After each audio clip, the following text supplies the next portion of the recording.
Welcome, welcome, welcome. It's another Monday morning, another week as a human collective moving through the journey that we are on at this point in time.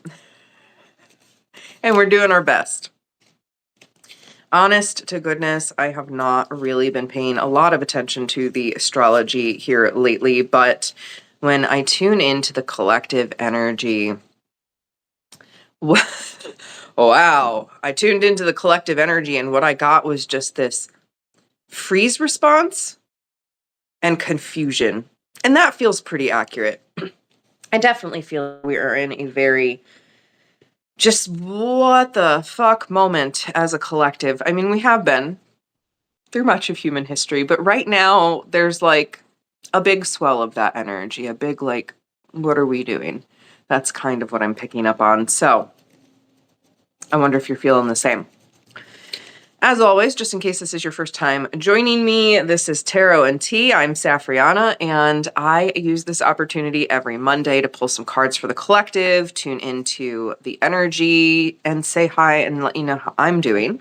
Today I will be pulling, as I always do, from the Druid Craft Tarot, and then I will be pulling some oracle cards from the Starseed Oracle today. So let's see first what our tarot has to offer.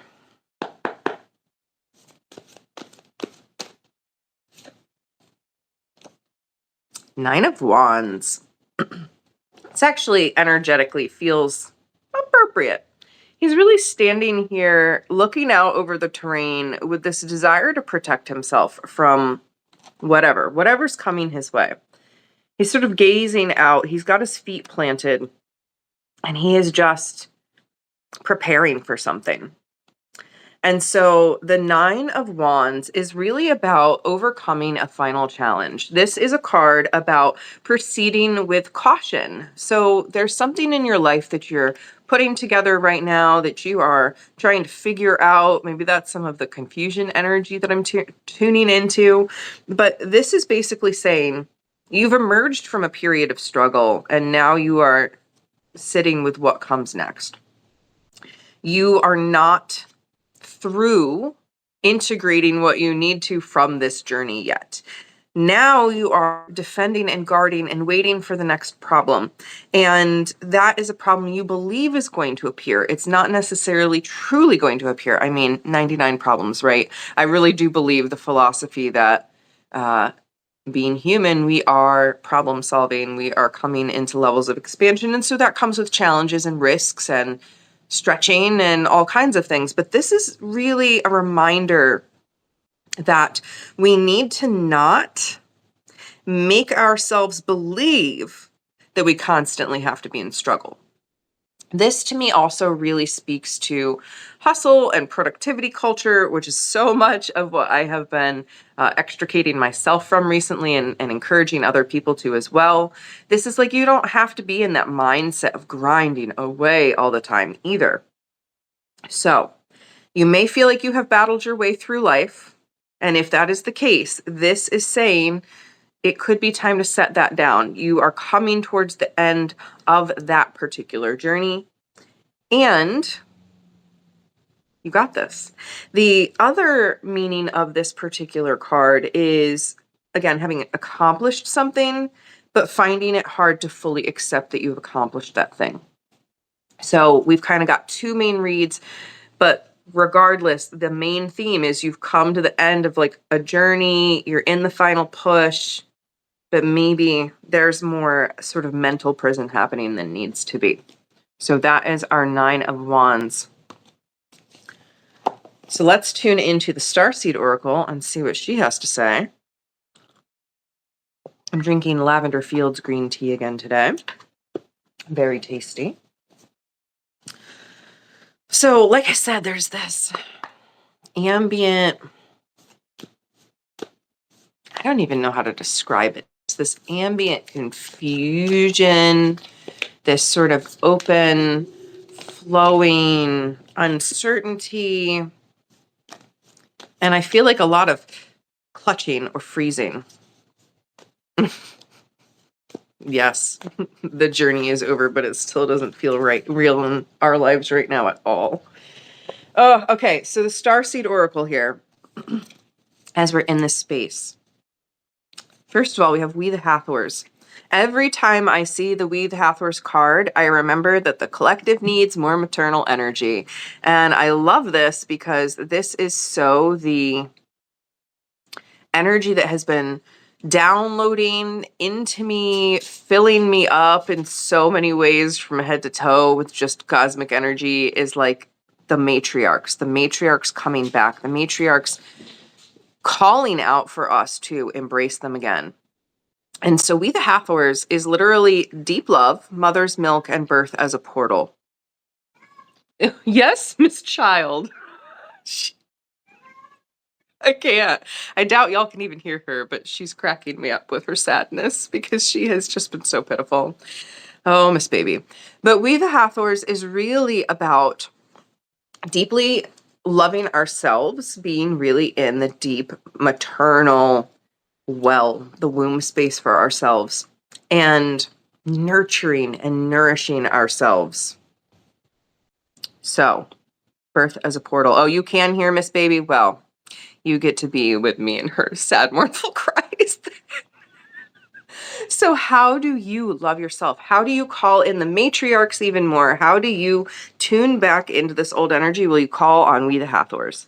So think of these as cosmic mothers, a group of divine beings, helpers, the Hathors, and call on them if you would like to really nourish yourself with that deep, loving, maternal energy at this point in time.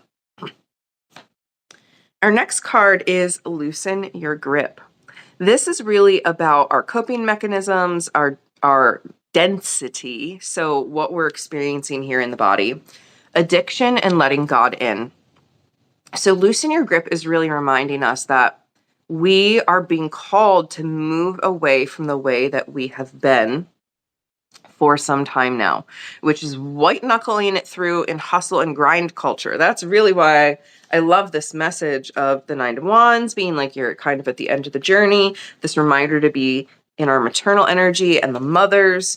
And now loosen your grip. You don't have to keep doing things and pushing through the way that you used to. We are entering a new paradigm. That is certainly indicated in our astrology. But we are entering a new paradigm where we no longer need to push through in these old ways. When we push through, it's going to be pushing through for something we actually want, something we actually need. It's going to be pushing through to support a community member or ourselves in a way that we need to. It is not going to be pushing through to be productive for someone else.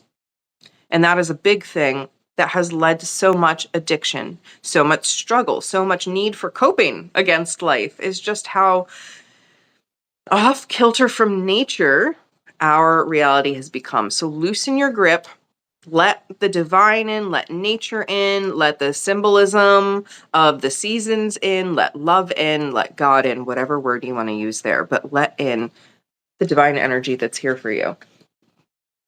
And then finally, deep cellular healing. This is Arcturus energy and physical and emotional healing. Now, put together with the rest of this reading, I'm just really getting the sense like this is a little upgrade boost right now. This is calling us back into the tools we actually need moving forward to do what we need to be able to do. So this is an invitation for you to be in the flow of deep cellular healing, whatever that looks like for you.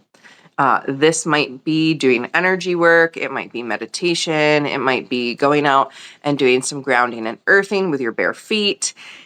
It might be going and getting a healing session. It might be any number of things. But how do you receive your deep cellular healing? And what's really interesting about this card, this literal card, the depiction here of the sort of appears to be a pool in the center of these pillars, is literally the place that I took my father when he was passing on.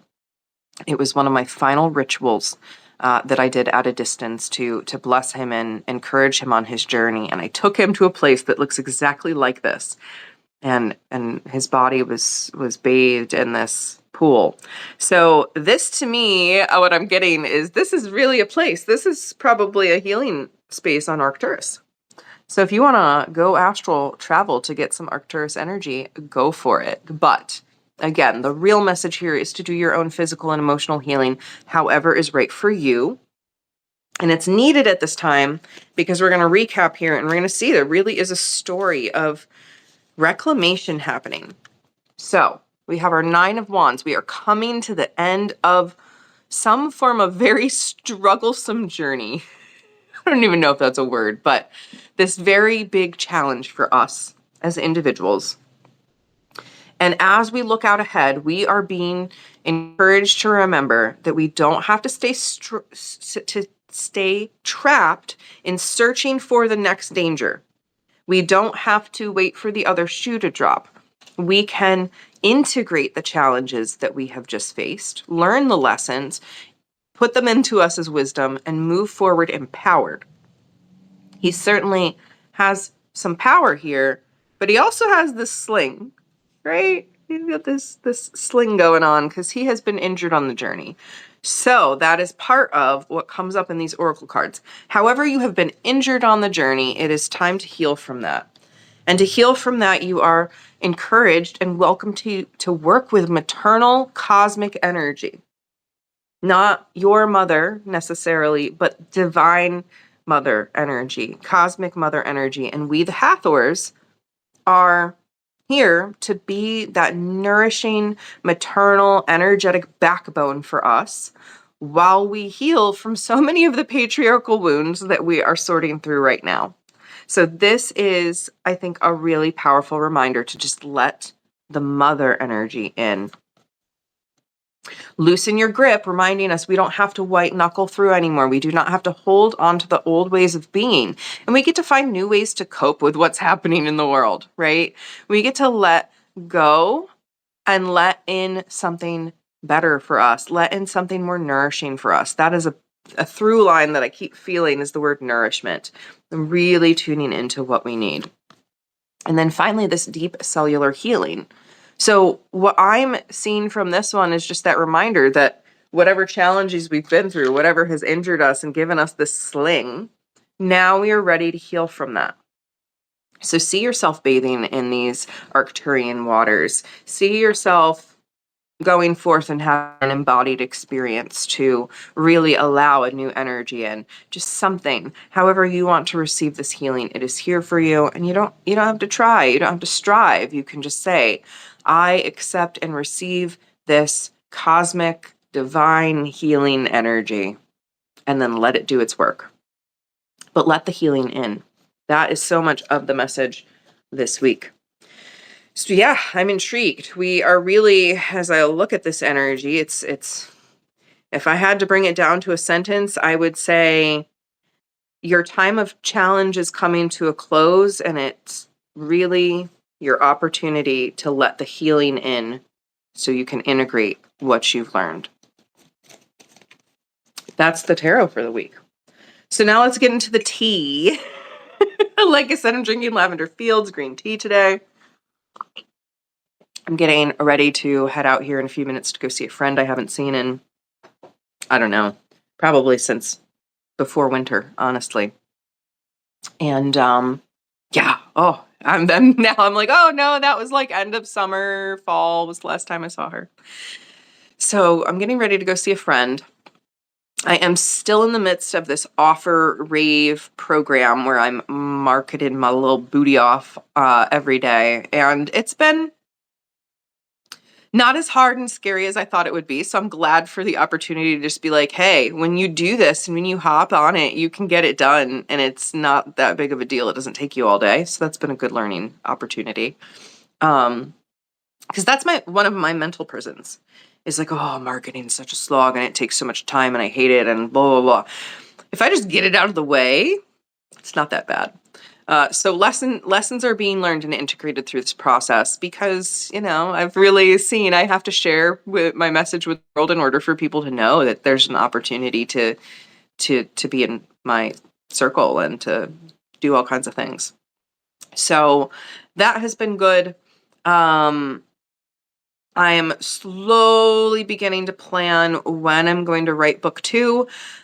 The universe is really, really, really pushing me to write again. I mentioned in the snaps from the garden the other day that I have been visited by all of these spiders. Yeah, I've been visited by a lot of spiders. They have been in my car. They have been in my boyfriend's hair. They have been by my cat's paw. They have been they've been in my bathroom. They've been on my kitchen table. It's getting ridiculous. And this is really funny, but this happens to me. Like, this is not a new incident. So I work with the goddess Arianrhod from time to time. And since I have worked with Arianrhod, now, if you're unfamiliar, she's a Celtic goddess. She's associated with the moon. She's associated with the wheel of the year. So you can already see why she and I would be a match. Being associated with the wheel of the year, the 8 holidays, I'm not surprised that the spiders are related to her in a way too, what with their own symbolism of 8. But when I am not being enough of my writer self and I'm not really standing in the power of the novels that I'm here to write, or poetry books, like my creative writing. I'm clearly writing lots of nonfiction. I'm putting blogs out. I'm putting marketing out. I'm writing, but I am not writing my fiction and poetry as much right now. And so the spiders are flocking me. This is what happens year after year if I slack on my duty of being here as a writer. The spiders come in swarms. So that's where we're at. I clearly need to write, or the spiders are going to eat me in my sleep. So I'm kind of planning and plotting and have some time blocked in my calendar. And my dear friend Holly says maybe I can come right at her place, because that's my pattern. Like, in years past, when I was in a different financial state and just in a different energetic state all around, I would go rent a hotel room for 3 to 5 days and just lock myself in that hotel room with a bunch of leftovers in my little a little hotel fridge and me, my microwave, and my bathtub, and that is it. Like, and then I just write. So for me, having a fresh environment, a blank canvas, my energy removed from where I work, right, really helps me get into my writing. So that has been the hardest thing to account for. So I'm figuring out how to account for that so I get out of my own damn excuses of why I'm not writing. That's the real kicker, right, is getting out of our own excuses. And other than that, like, gosh, it feels so weird to not have any Park House updates, to have that chapter be over. Ooh, I will say this. I'm dreaming, and I want to invite my community, especially my local community, to dream with me. Which is that we have a little garage, outdoor garage, like a separated garage on this land here at Meadow House. And I really want to flip it. I want to make it my own event space. I want to be able to host meals there and invite people in to indulge in me and Justin's culinary gifts. I want to host meditations there and sound baths and just dream up opportunities. To make this happen, it would be a lot of work because the whole garage, needs emptied, deep cleaned, its foundations figured out, what needs actually to be repaired, torn apart. All kinds of stuff will need to happen for it, but it's feeling ever more like a possibility. And so if you're local and you like to get your hands dirty and you think you'd like to help with a construction project, you let me know, because that is something I am just gently allowing myself to daydream. It would sure solve a lot of, I don't want to call them problems, but the excuses that I make for myself about hosting, because having to go rent a location and have it, be determined by someone else's schedule and rentals, and half the places I want to rent to go do an event don't let us eat in the space, and I want to be able to have Justin help support events with food and things like that. So just daydreaming, just playing in the possibilities, but I invite you to play in the possibilities with me. And other than that, This is your last week to sign up for Beltane if you want to come join me and Dr. Melissa Bird for our Seasonal Shenanigans series Beltane Ritual. That is happening Friday, May 1st at 8 p.m. Eastern, 5 p.m. Pacific. So it's literally the end of this week. Time flew again, stunned by the passage of time as always. But we're going to have fun. It's going to be juicy. I feel the shadow work already that's coming through is this big fiery release so that we have this fertile soil for the planting season ahead in our own lives. Like that is really what's coming through powerfully for me. I feel like it's really going to be a energetic opposite to Samhain, but also complementary to Samhain in so many ways of the Samhain ritual that we had last year. So yeah, I'm excited, and I hope that you take care of yourself so well this week in the midst of these energies that we're navigating, coming to the end of the challenges and doing our healing and connecting with the mothers and letting go of our struggles, our addiction to struggle. So just know that as always, I see you, I believe in you, and I'm cheering you on. And if I can support you in any way, please don't hesitate. You can always schedule a 15-minute connection call just for us to chat about how we might work together. I'm always happy. Never salesy, never going to pitch you something that you don't want. That ain't me. So please reach out or schedule something with me if you want, because I'm not going to come chasing you. That's for sure. So I love you all so much. Until next time. Let's keep doing our thing and move from surviving into thriving, because I believe we can do it. All right. Bye for now.